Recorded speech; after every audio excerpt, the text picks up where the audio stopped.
modelers. And I know that Pete made this topic a little more open, but actually he can tell better than I can. So please give it up for tonight's host. It's Pete Thorn. Hey, you guys. Thank you.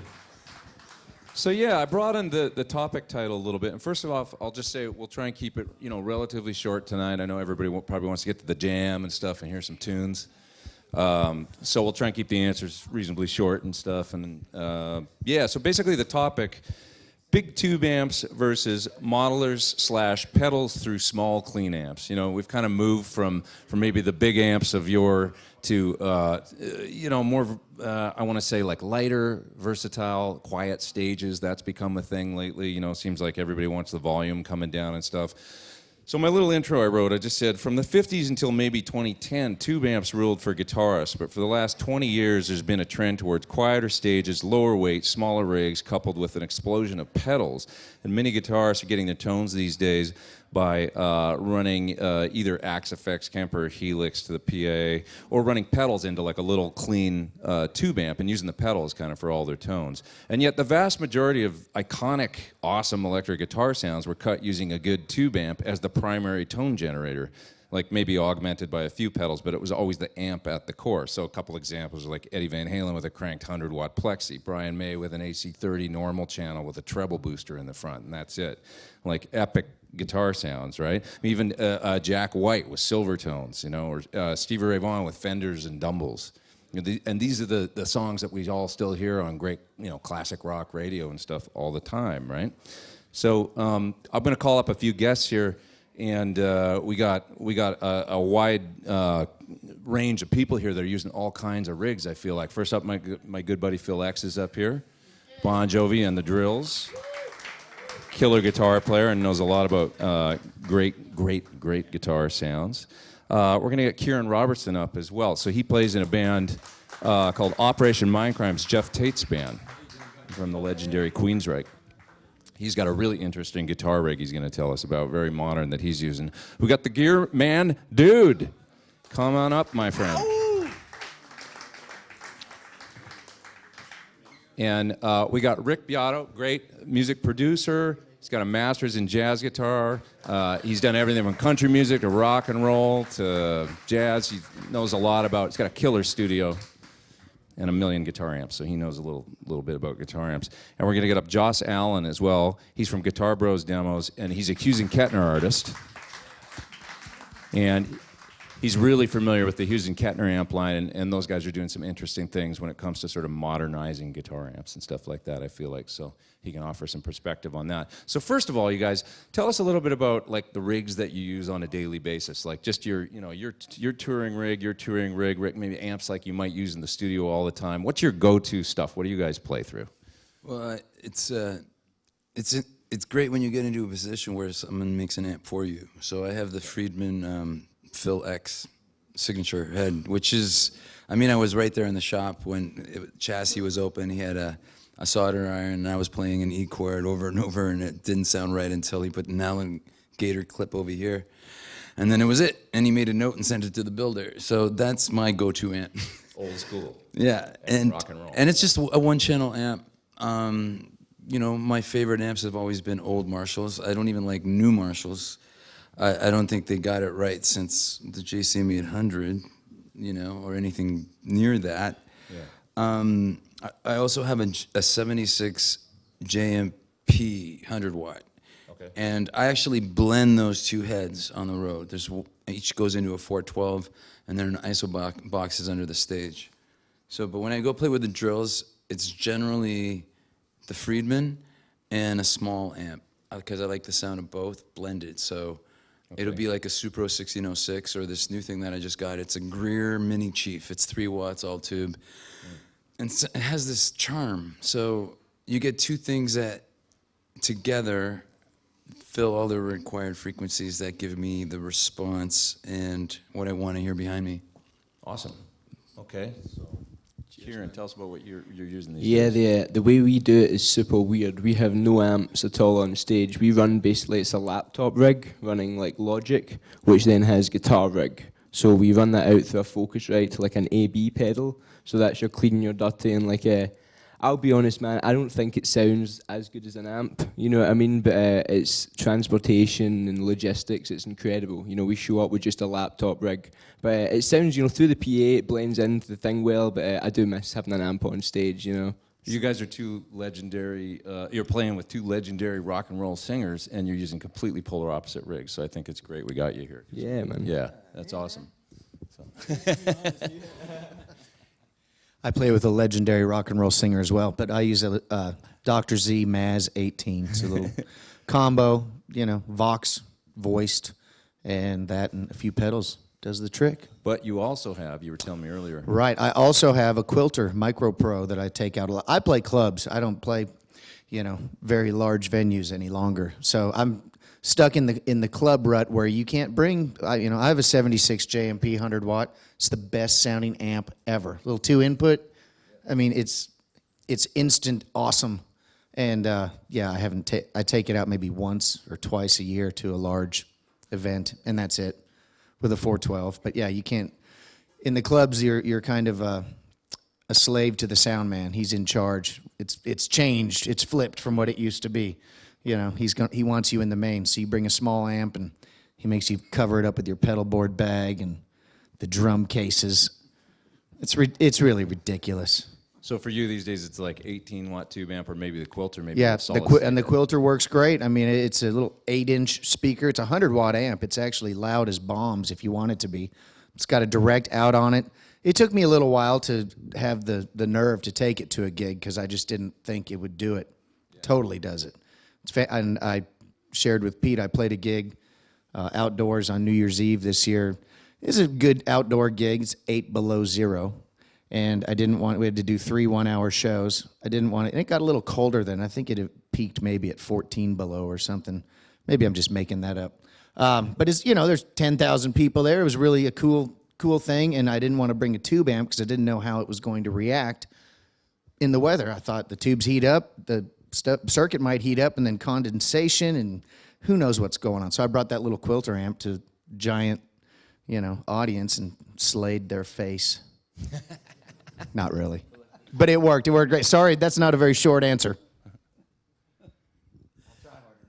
I have a Studio full of amps. studio full of amps. I've got, I don't know, maybe 40, 50 amps, something like that. I have a lot of 100-watt amps, Marshall, Super Lead Plexi, Small Box Plexi, Orange Overdrive from the 70s, Sound City 50, an Ampeg V4 with a cabinet comes with it. I've got, I don't know, I have a lot of amps. Vox AC30, Blackface Deluxe, Fender Twin. I can't even think of all the amps I have. But I love tube amps and have collected them for years. And or not collected them, I mean, I use them all the time. So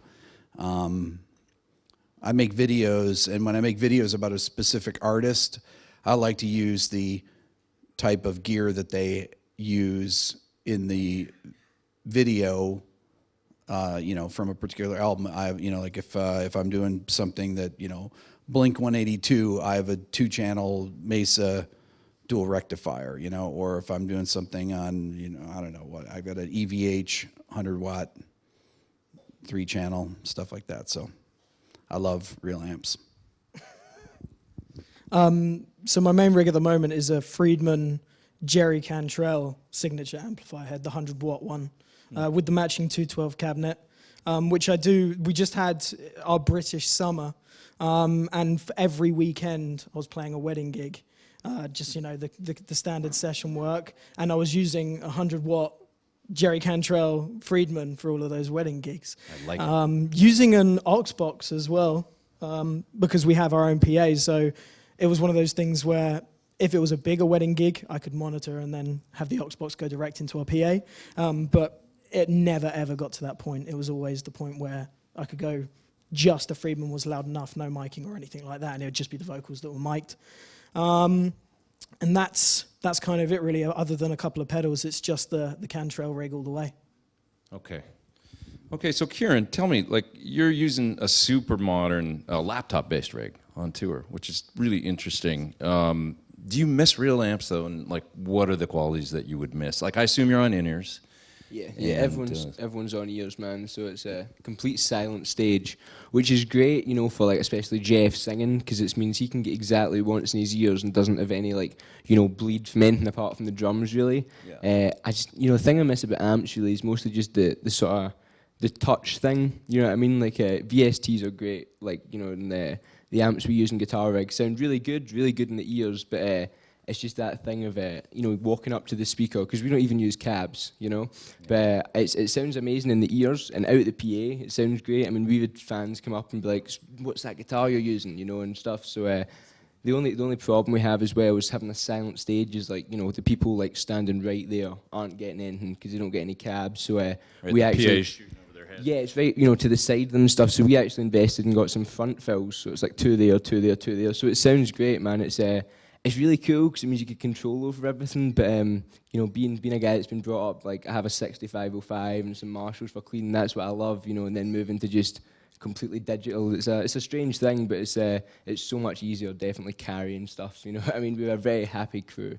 Yeah, they're saving money. Yeah, it's great, man. It's awesome. Not having to ship stuff all over the place. Exactly, and yeah. just roll up with like 2 laptops, and like I think my bass player uses just dark glass pedals, doesn't even use an amp anymore. So it's like, honestly, it's the easiest load-in ever. Okay. So Phil, like with the drills, your band, like I assume that you probably got, you already told us, you've got an amps on stage, cabs on stage, of course, right? And I carry them myself. And you carry them yourself in your pickup truck, right? That's right. But with Bon Jovi, as I understand it, I mean, you got your Marshall there, you got your Friedman signature head, but you got cabs off stage because they want a quiet stage. Yeah, and that sucks too. So how do you feel about that? Like, could you at this point with Bon Jovi, do you feel like you could go to some sort of modeling rig in an arena? Would anybody know? Like, and would you know? Would you play differently and feel differently because your cabs I think I would play differently. I think you're right. I think I'm used to a certain type of response. Okay. That the amp gives me, and I mean, I've tried. I mean, I think my first step would be, instead of going to a modeling thing like Fractal, I think my first step would be still using my heads, and maybe I tried the aux box. Load box, yeah. Yeah, Sure. I tried that at home, and I was kind of underwhelmed. But you know, the road manager was like, "Hey, let me know if that thing works, man. If we don't have to bring those big boxes out, that would be awesome." So you could save money and stuff. Save money, truck space, all that stuff. But I'm like, fuck that. Okay. But there is the funny. At the arena level, you can do that. That's like, the funny thing about it is, and obviously I do want to help my guys out, but there was a point at the end of the tour, like out of 35 shows, the 29th show, I was standing somewhere on the stage, probably facing the back, and the magnet started talking to like the speaker through the stage and through the lid of the cabinet box, and I got a little more sustain. So I think when we go to Japan, I'm gonna find that spot and mark it with an X. And then won't they just let you put like a little 112 up there or something? I don't even like how that looks. Under the stage through a grill or something. I don't know. Anyway, that I would. Let's get a grill, and that would work. That would be awesome. Okay, so so we all know, I mean, modelers are small amps with pedals, incredibly convenient, versatile. It's easy to carry and ship, big plus, and you know, versatility and all that. But my fear is this, and I've been harping on this for a little while. But my fear is, have we turned guitar tone into something akin to a synthesizer, like where it's a sort of reasonable facsimile of the real thing that we used to do, you know? Does the sheer versatility and convenience make it less likely that a guitarist will develop a signature tone and signature riffs and styles, such as like Ritchie Blackmore when he used to use an Akai tape deck preamp running into AC30s and Marshalls and just had this deadly sound? Or like I mentioned, Brian May, right? These iconic parts and guitar sounds. So let's discuss and go all the way down. What do you guys think? Like, are we losing that by making it convenient and light and easy? I think it's up to the guitar player. You know, I personally will never. I don't think. I think something off the shelf. I don't think I would be happy with that. If I had a guy who had similar tastes as me, and he said, "Look, I just dialed the shit out of this Fractal thing, plug in, and this is my plexi sound, and he dialed it in, he did all the work, and I could just be lazy and then plug in and it'd be great, then I would consider it. But I don't think you're talking about individuality, and it does exist. Like you're talking about each guitar player that you mentioned, they have their thing. And I think you can develop that whether you're using an amp and a certain pedal that you found in a pawn shop yesterday, or you've designed your own sound in a fractal unit or a Kemper kind of thing. Okay, cool. Yeah, I think the problem is now that it's so easy to you turn on like the Joey Sturgis Tone Forge Menace or one of those amp sims, and it sounds so good from the start that there's just you don't need to take the time to go through it and wait for the valves to warm up, dial in the exact tone, mic it up correctly. It's I really think sort of finding a signature tone like a Slash's tone or stuff like that. It's really hard to do with the virtual stuff, which is why I feel like recording and stuff is really important to keep tube amps alive just for the feel. But some of the stuff sounds great though. Some of the virtual stuff just you can really customize it. And the guys I don't know if the Moore guys are here, but they were showing me they're sort of kind of mini pedal version of the Axe Effects type thing, and you can model all these amps and tones. And I was playing today, and I was like, "You need to hook me up with one of them, man!" That was awesome. So yeah. I don't know a lot about them because I've never tried to do it, but the impulse responses interest me a little bit. The thought that I could actually get the sound out of my amp into one of these units. I think you hit it on the head. I've always thought the same way, thinking it is a close facsimile of the real thing. It is kind of like a synthesizer. You see a guy burning up the piano or using a synth. Now, in the large venue, does it matter? Not to the audience. It matters to the player. If they can still be expressive and whatnot without weighted keys, and they can really work the expression of the feel and accomplish that, then I'm all about it. And then, you've got an impulse response coming out, right? Yeah, well, I have a plug-in, so I'm all over the map with this stuff. But your point is great. A buddy of mine is Rami from the Foo Fighters, and we were talking once about he plays keys in Foo Fighters, and he was talking about in his world, he loves playing a real B3 and the Leslie cabs and stuff like that, and he loves it, but it's not always practical, so sometimes it's the Nord if they're doing fly dates. He's got the Nord B3, and he said, the reality is in the PA, the Nord might sound like more, because it's kind of DI and more direct, and he said those mids cutting through an all guitar, there's 3 guitar players in the band, Right. So he said, I think maybe there might be a sound factor that even works better with just that Nord in the PA, but he goes, the way that I feel on stage with those Leslies behind me, is I feel myself responding differently to it, the way he plays and stuff. So he still prefers that, even if the other thing sounds better in the PA. So I found that interesting. Right. It's it's partially about the way that you respond to the gear too. So if you respond better to the modeling or to a little amp and pedals and that kind of thing, that's great. I've never tried it just because I don't trust sound men. Yeah. Once you do that, you're like I said before, you're stuck with what's coming out the mains. And I have yet to one time walk out of a show going, I could hear you clear as a bell. I just don't trust those guys. What do you think, Rick? A lot of keyboard players and bands I've worked with, when you go see them play live, they have fake pianos that have digital pianos inside. Almost every band, that's incredibly common, right? You guys have seen that? Right? That happens all the time. They have the outside of an upright piano with a digital piano inside, because they want to have the look, the aesthetic of having an acoustic instrument. That's actually important. Sure.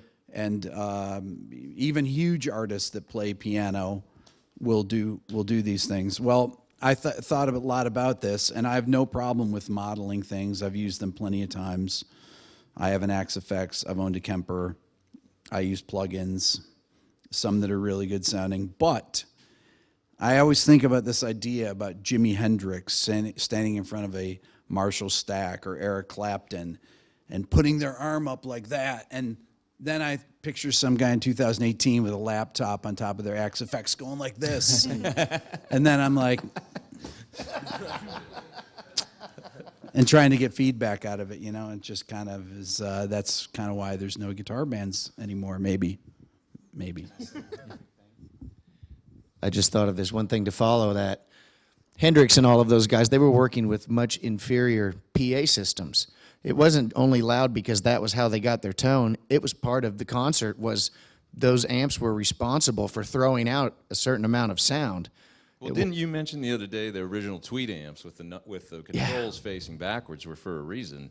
Right. The nomenclature or whatever was all because they were supposed to be at the front of the stage, they thought. The open back cabinet would throw the sound backwards. And, that was Leo's original idea, I think, was that, amps at the front kind of filling in. Super or Valco. Yeah. Super did it first, you're right. Sorry.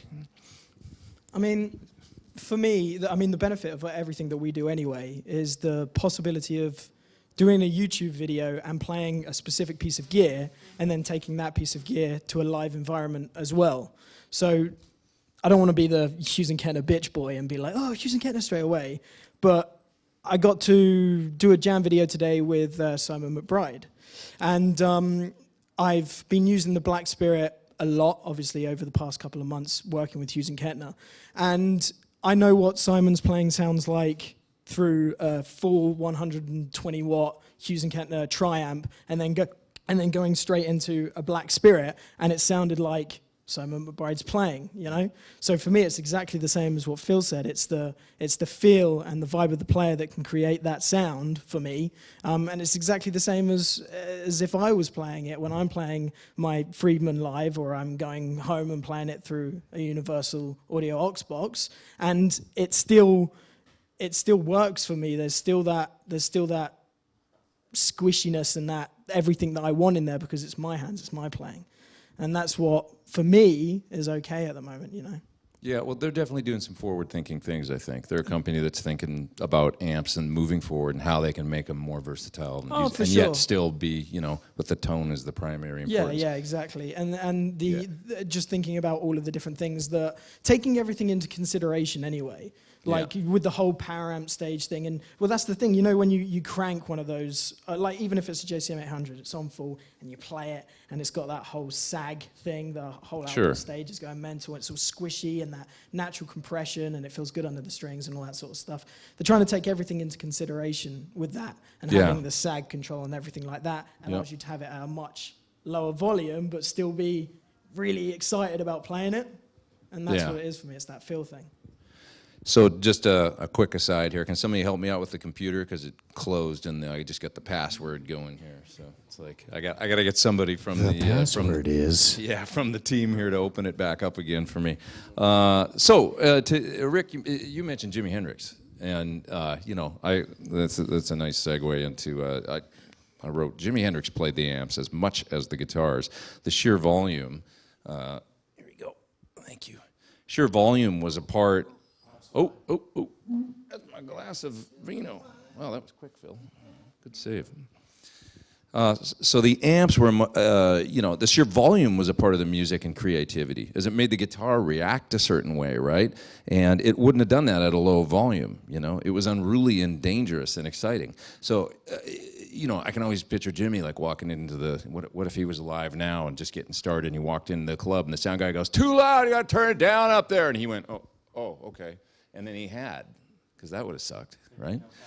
There'd be no Foxy Lady. There'd be no Purple Haze. You know what I'm saying? So, where was I here? So it was unruly and dangerous and exciting, his tone. So I didn't get electronic music until I was in Ibiza once, and I was in a club with 10,000 people in it. And then the DJ's up there, and he was like some famous DJ, and and I was like, what's this gonna be like, And then he's got the filter, and it's going, and it's loud as shit, and then the CO2 thing and the smoke blowing down, and everybody goes crazy, and it's tribal. It was dangerous. I got it. It was like, oh, okay, I get this music now. It needs to be experienced like this, but loud and dangerous. So my fear is, have we taken the danger out of the electric guitar, thus potentially making it less like appealing or interesting? Has that got something to do with people talk about decline in guitar sales and kids making music on laptops or iPads? Yes. Yeah? Yes. Oh, yes. I do think that. I think I was just going to say, rock and roll used to be so dangerous, and it's so not dangerous anymore. And I feel like, yeah, see, this is dangerous. Danger. It just seems like, you know, there's something missing in rock music today, and I think for me, I'm gonna stick by amps because I feel like the option, an alternative, is sterile. And I think that's what's wrong with rock and roll today. It's become so sterile, and I was talking to Rick about this the other day. Producers taking an amazing drummer and just throwing him on the grid just to make it perfect so they can throw a loop on it or something. And that steals the life out of music, you know? And not having a speaker does something to the guitar, and I'm not gonna say that it's good. You know, there's always angst. Rock and roll was always about angst and pissing your parents off and all that stuff. But I just feel like it's almost becoming like a hand-in-hand thing. Rock and roll isn't dangerous anymore, so we're gonna have guitars that don't sound dangerous anymore. I'll make one point about that. I remember the first record I made with Beat Detective. You know, the engineer was beat detectiving the drums. And I remember the drummer was kind of freaked out, like, what are you guys doing in there? You're fixing my drum part? Oh, and the engineer, the Pro Tools guy, was like, no, it's no big deal, check it out. And so his performance was in there in Tools, and you could see all the waveforms. Then he goes, see, I just pushed this button, and they went like that. He goes, that's all it does, it just moves everything. And the drummer looked, and he goes, that was the feel. That was the feel that you just remove, right? And that was his first instinct, you know? And it was like, that always stuck with me.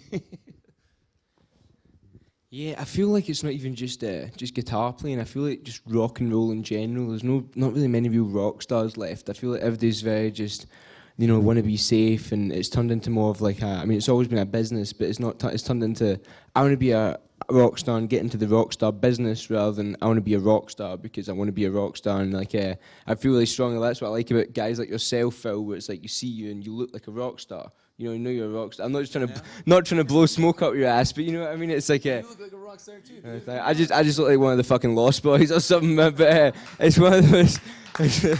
It's one of those things where I feel like you know guys like Slash and. It's the vampire, right? Yeah.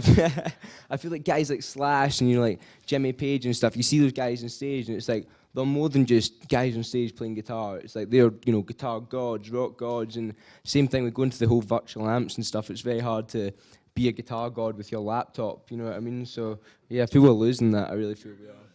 Trying my best, man. But again, you're delivering a product to an audience that's there to see and hear those sounds. There's nothing wrong with that at all. It's without the audience, nobody wants to hear your damn 100-watt Marshall anyway. So I can dig that and understand it. What was the question? I don't remember. Danger, yes. Oh yeah. Somebody's going to come along. It'll happen. It always does. It takes, you know, a little bit of revolution, and it takes things getting sterile or getting washed out for that to happen every time. If you look at all the cycles, you know, back to disco created danger, rock and roll. Hair metal was great, and then at the end of it, it got pretty sterile and washed out. Industry does that. It created Guns N' Roses and things like that. Again, dangerous rock and roll. Then we got through, yeah, in grunge as well. Those guys were all rocking amps and, you know, doing it. Well, they were keeping guitar dangerous, I think. Had they come along today, would they be using profilers? Absolutely. Because it would be a budget thing, because it's hard to put asses in seats and fill arenas. You're playing a smaller venue, like you say, everything, space in the truck. There's not a lot of rock bands touring with trucks. I mean, all the big stages, the light rigs, the trucked stuff is all pop country, you know, in the United States. Those guys are filling stadiums. And I couldn't tell you the name of one guitar player in any of those bands. They're great. I know they're fantastic. You got to be to play that stuff. It's technical music. But I don't know a single one of them. There's no rock stars there because there's the singer is the rock star, you know. There's no band rock star. I don't know if I'm making a very good point. Rick? I think that if you think about roadies, for example, right? Roadies that carry big rigs around. They got to carry your 100-pound 412 cabinet and maybe 4 of them, and they bring them out on stage, and then they bring your 100-watt head that weighs 75 pounds out on stage, right? Nowadays, what do they bring? They bring your Axe effects in a little rack. They just walk around. I mean, it's all about convenience. Exactly. Rock and roll is not about convenience. Some of this goes back to probably 20 years ago when all the metal bands in the early 2000s cut their hair. You got all these guys that come out with short hair. But if you look historically, all the guys from the late 60s, they all had long hair. All the guys, you talk about Led Zeppelin, Queen, whoever, they all had long hair. What about grunge, 80s metal? They all had long hair. Then you had the mid-90s happen, things that happened in the mid-90s, and you have new metal. What happened to new metal? They all had short hair. And that was the beginning. Then next thing you know, you go from short hair to using computers to create your guitar sound, right? Yeah. So when I worked with bands in the early 2000s, and they'd come in and they said, "What do you think of our sound?" I said, "Grow your hair. You look like you're some suburban mall rat or something. You just solved it, dude. Stop showering and grow your hair." That's it. I mean, there's no denying that if I'm on stage playing, I want to feel an immense amount of pressure hitting me from behind. And that immense amount of power and pressure is definitely going to make me act differently on stage, like 100%. If I'm playing with in-ears and I can't feel anything, and you definitely obviously do a job and you do it incredibly well. But if I'm feeling that and I come off stage after feeling that, I'm going to be like completely like fucking rock and roll, dude. Do you know what I mean?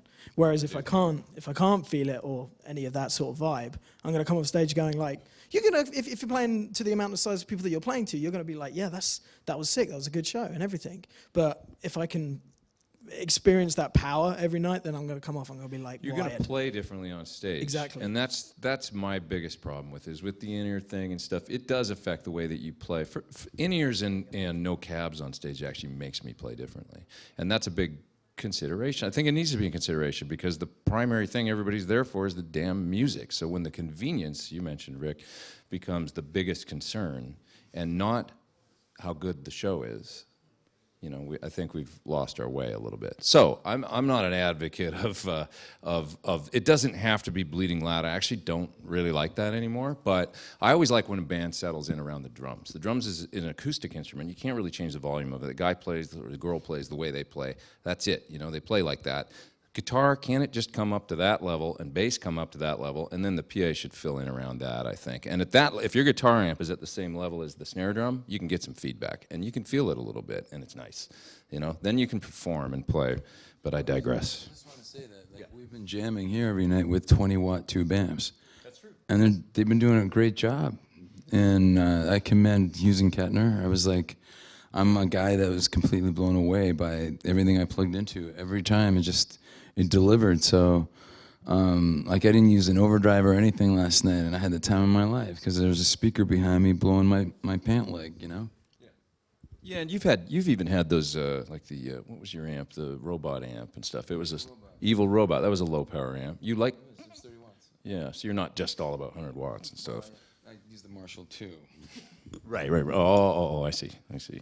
So and I'm gonna wind it up here pretty quick because they asked me to keep it to a half hour to 40 minutes. So just as a last little aside here, how can we tie all this stuff together? There's stuff like the aux box. There's load boxes like Sir Reactive Load. I use that thing a lot. There's the 2-note products, and there's like the HK head. They've got that new little guy that's like the very lightweight and still 3 channels and stuff like that. There's stuff like that coming out. So how can we if there's issues, and how do we keep tube amps remaining relevant? Like, what would be some features you guys would like to see, and how can we kind of satisfy everybody here, from sound people to the the shipping of stuff and keeping that cheap and keeping the volume low? What's some features you guys like wish were in the amps? So that, because I'd love for some manufacturers to see this and say, maybe I can incorporate that into an amp and sell some more amps, not have the tube amp go the way of the dinosaur or whatever.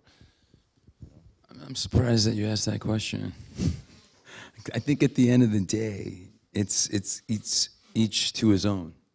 You know, you have the digital guys and you have the analog guys, and I don't want anybody putting anything in my amp.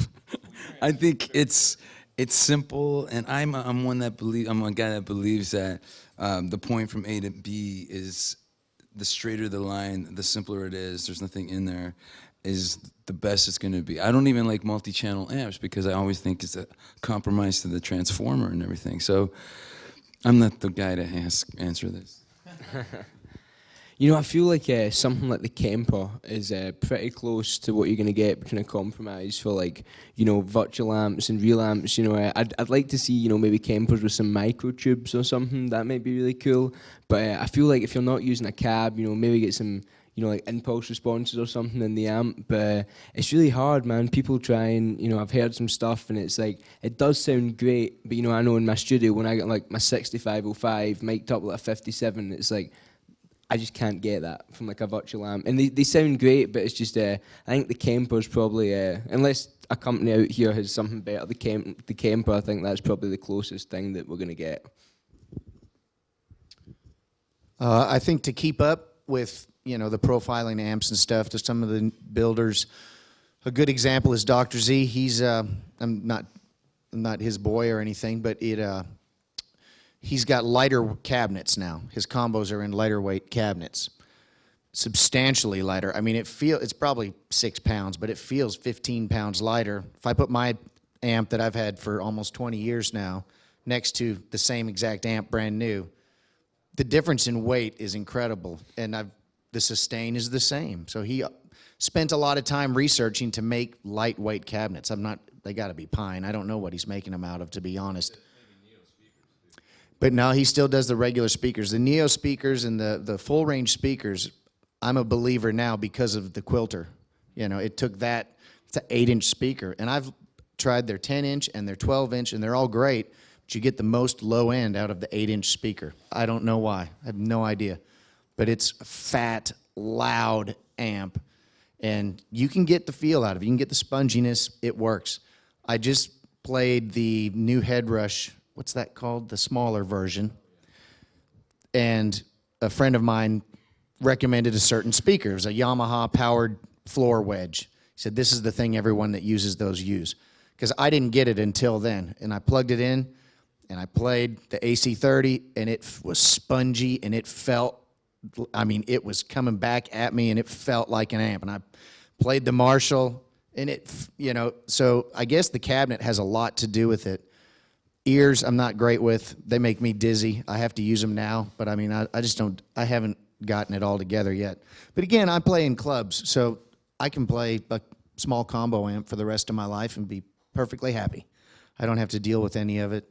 A lot of my friends in clubs are using the Helix or the Headrush. They're able to get a good sound out of it. They have the same sound man every night.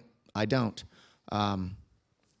So I don't know what amp builders could necessarily do, but I do think that making that lighter weight cabinet, it makes me want one. That's a good suggestion for all of them out there. I mean, have you ever picked up one of these new orange 412s? Got one. They're 190 pounds. I mean, it's crazy. It's too heavy. They sound great. That's why you have roadies. Well, that's why I don't have roadies. The Neo speakers is a great thing. If nobody's tried them, I've been blown away by, and that you can't believe how much lighter they are than like loading in a 412 or a 212. It's pretty mind blowing. It's a huge, like, it'll lighten your cabinet by at least, you know, a third or something. It's a big difference. Yeah, and I tried the Celestion Green. It's called the Creamback Neo, and I heard it against the regular Greenback, and I actually liked it better. And I'm a Greenback guy, so I heard it. And I was like, it sounds like a worn-in Greenback, like a little bit of the edge taken off, and just really great. So if nobody out there has tried them yet, give the. I think Jensen and everybody's got Neos now, so they're doing good things. Anyway, Rick, what do you think? What are some things you like to see? Well, I think that the modeling or profiling amplifier thing keeps continuing to progress, and it will continue to progress. So there's really nothing. I don't think that the tube amp companies should really try to compete with them. You know, in my case, I have a recording studio. I don't have to move my. I own probably 10, 12, 412 cabinets, something like that. At least 10 of them, and they can stay put. I can mic them up in 2 minutes, and I can play 100-watt Marshall because it's all soundproof with my kids sleeping upstairs. Could they make things lighter so they're easier to move? Absolutely, no question about it. But I don't, I think that there's always going to be people that want to play tube amplifiers, and when you start incorporating, I agree with Phil about the simpler the circuit, the better. I like single channel amps, you're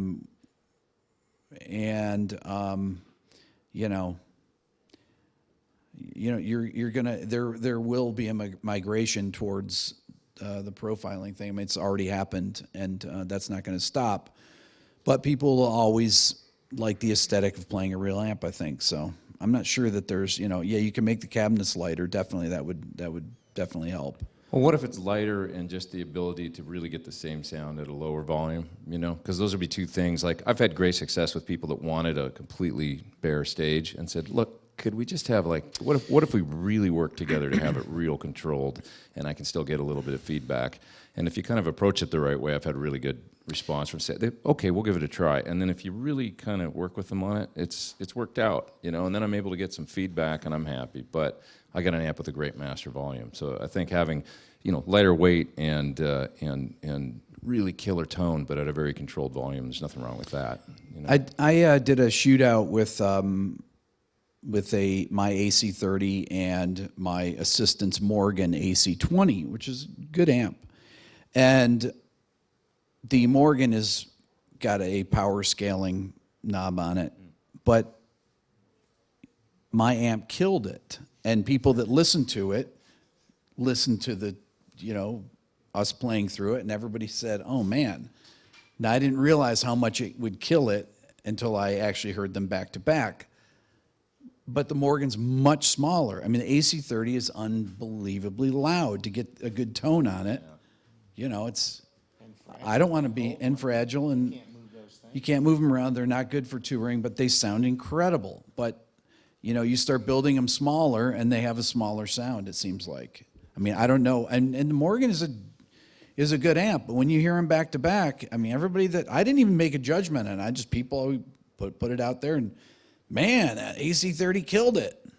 They're a legend. So they're a classic for a reason, eh? What do you think, good sir?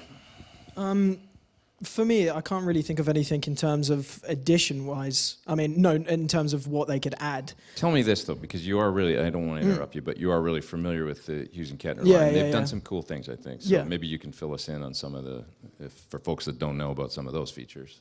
Well, so one of the main sort of recording things with the Hughes and Kettner stuff is the red box.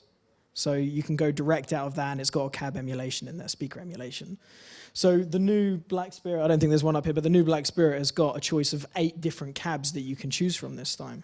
So instead of just having, I think it was 4 on the last, you can go 8 different ones depending on how, what the room's like, or whether you're recording, or whether you want like a 412 sound, or a modern, or a 212 boxier sound, or like a 112, or anything like that. So you've got 8 different cab choices on that, so you can pick and choose for the room.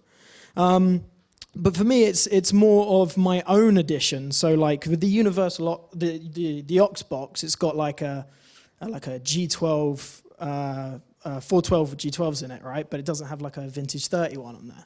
And I'm always saying that it would be wicked if they had like a vintage 31 on there. I think a lot of folks say that about the aux. They want to see the vintage 30, which it'll probably come in a firmware update. Yeah. But it's also like the Two Notes Studio. Putting my Friedman directly into that and uploading my own impulses, I'm way, way happier than sort of going, yeah, I mean, that sounds cool from the aux and I can deal with that for now sort of thing. I'd rather use my Two Notes and be like, cool, that's the impulse response that I've got of my, my Friedman 212 and it sounds wicked, So what if you had an amp that had the ability to load IRs into it? Would you like that sort of thing? Because I might have something to tell you about later. Right. I mean, it could be exciting. It would definitely. It's the same as the Black Spirit. Before I'd done the launch video for it, it was kind of like I don't know what to expect. I know that it's a 200-watt analog amplifier, and in the back of my head, obviously, as a 100-watt valve player, I'm kind of going, I'll turn up and it'll be cool, and I get to hang out with the guys at Hughes and Kenner, and it's going to be cool, and all that sort of stuff, and I'll try my best and all that sort of stuff. But as soon as I played it, and the reaction from the people that I've seen play it, it's kind of like, oh shit, okay, like, wow, all right. Yeah. And that's kind of what I really, really like to see, is when someone plays something that isn't a valve amp and goes, oh shit, okay, cool. Yeah. And goes, oh, I didn't even know that didn't have valves in it, because you don't tell them, and you play it, and they go, whoa, okay, cool. Yeah. Well, yeah, you as should. far as what I'd like to see, well, I think the answer is really like the aux is a great thing, and I think I call that modeling the back end. So you still got the tube amp and maybe a couple pedals in front or whatever, but then you're modeling the IRs and you got the speaker simulation, loading the amp down. It can be an attenuator too, so it's very versatile. You can actually take the edge off of the volume with the aux, and it works quite well for that.